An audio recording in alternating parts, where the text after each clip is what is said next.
Yo, it's the Mighty Jalak, aka Cat. So we got a follow-up video from yesterday's video, and tomorrow there'll be another video on how to get in the underwater cave on Aberration. So yesterday I posted a video meshing all of Aberration with one mesh hole, very large mesh hole, and today I'm going to show you how you can use that in PvP.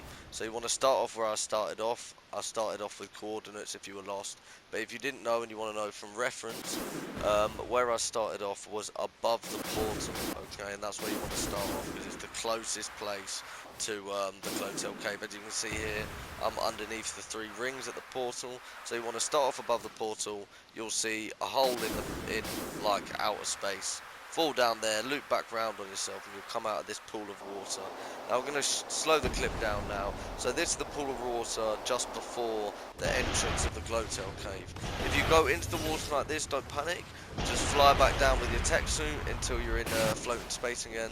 And this might happen a few times. Obviously you can't see where the barrier is. Just when that happens, just fly directly down until you're out of it.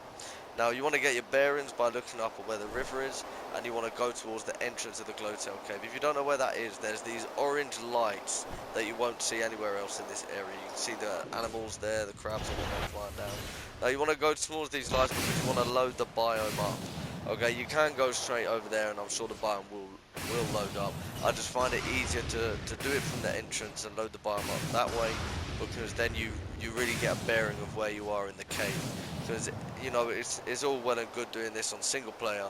When you're doing this on actual artificial PvP, you want to know where you are exactly at all times, and the best way to keep your bearing is to go exactly is to load the biome up, and then you can pinpoint and pick the route you want to take, preferably literally underneath the main route would be.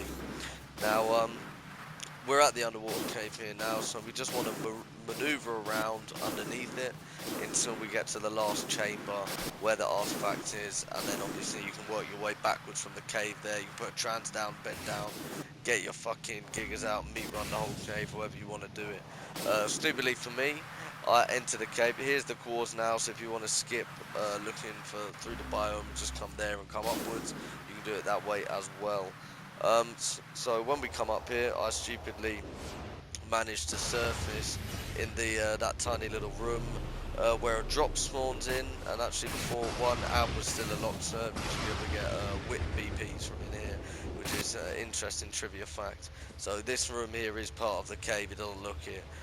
Not everyone will know this is part of the cave, but there's a rock here by a waterfall. You can break this rock, which I'll do now, and enter the cave properly. You can enter that hole. That's not part of the mesh. I just surfaced in a weird place. I'd like to clarify.